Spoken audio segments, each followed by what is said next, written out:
Flowers TV ഇപ്പോൾ യൂട്യൂബിൽ പ്രേക്ഷകർക്ക് ലൈവായി കാണാം. ഉടൻ തന്നെ ഫ്ലവേഴ്സ് കോമഡി യൂട്യൂബ് ചാനലിൽ ജോയിൻ ചെയ്യുക.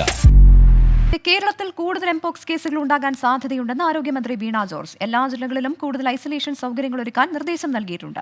സംസ്ഥാനത്ത് ഇന്ന് ഒരാൾക്ക് കൂടി എംപോക്സ് സ്ഥിരീകരിച്ചു. വിദേശത്ത് നിന്നെത്തിയ എറണാകുളം സ്വദേശിയായ യുവാവിനാണ് രോഗം. കഴിഞ്ഞയാഴ്ച യുഎയിൽ നിന്നെത്തിയ എറണാകുളം സ്വദേശിയായ യുവാവിനാണ് രോഗം കണ്ടെത്തിയത്. ഇയാൾ എറണാകുളത്തെ ആശുപത്രിയിൽ ചികിത്സയിലാണ്. യുവാവിന്റെ ആരോഗ്യനിലയിൽ ഗുരുതരമായ മറ്റു പ്രശ്നങ്ങളില്ലെന്ന് ആരോഗ്യവകുപ്പ് അറിയിച്ചു.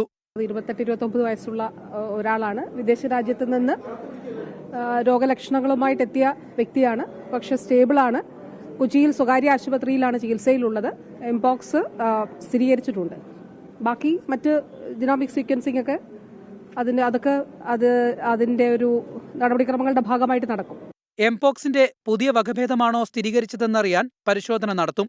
രോഗം സ്ഥിരീകരിച്ച പശ്ചാത്തലത്തിൽ ആരോഗ്യവകുപ്പ് പ്രതിരോധ പ്രവർത്തനങ്ങൾ ഊർജിതമാക്കി. 2022 മാർഗനിർദ്ദേശങ്ങളുടെ അടിസ്ഥാനത്തിലാണ് നിലവിൽ സംസ്ഥാനത്ത് പ്രതിരോധ പ്രവർത്തനങ്ങൾ. പുതുക്കിയ മാർഗനിർദ്ദേശങ്ങൾ ആരോഗ്യവകുപ്പ് ഉടൻ പുറത്തിറക്കും. കൂടുതൽ കേസുകളുണ്ടായാൽ ചികിത്സാ സൗകര്യമൊരുക്കാൻ എല്ലാ ആശുപത്രികൾക്കും ആരോഗ്യമന്ത്രി നിർദ്ദേശം നൽകി. MG പ്രതീഷ്, 24, തിരുവനന്തപുരം.